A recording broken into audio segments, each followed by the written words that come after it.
Welcome to JH. In this guide, I will demonstrate how to generate Jira reports. If you have been using Jira, you understand that tracking and managing projects effectively is vital. Reports are key to this process, helping you visualize progress, spot delays, and keep everything moving smoothly. Let's begin with the fundamentals on your Jira dashboard. First, head over to the Your Work section to ensure you can reach your projects easily. This personal area displays your assigned tasks, watched items, and latest updates, serving as your primary hub for all your projects. Now, choose the specific project you want to report on.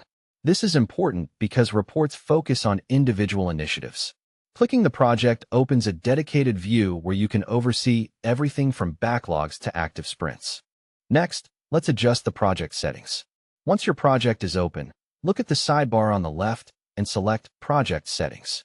Think of this as your project's command center where you can customize various tools.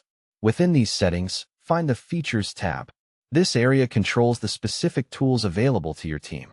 Click on Features so we can modify the project's capabilities to match your specific workflow. On the Features page, ensure the Reports option is active. You will see a toggle switch right next to it.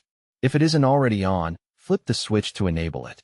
This step is mandatory. Without activating this feature, you won't be able to produce or view any data visualizations for this project.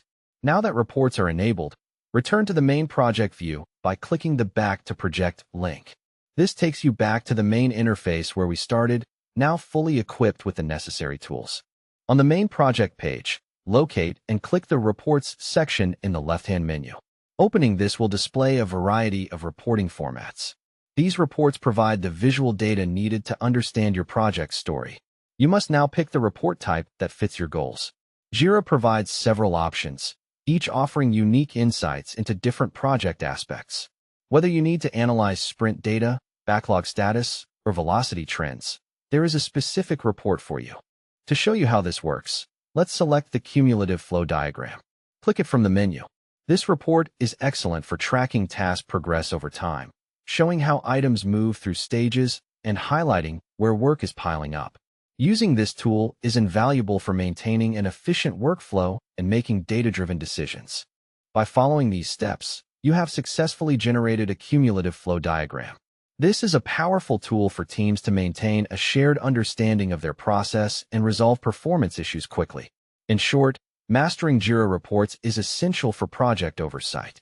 They provide the evidence needed for smart decision-making and project success. Thank you for watching this tutorial. I hope these steps help you manage your projects more efficiently. Stay tuned for more guides on optimizing your Jira workflow. Until next time, take care and happy reporting.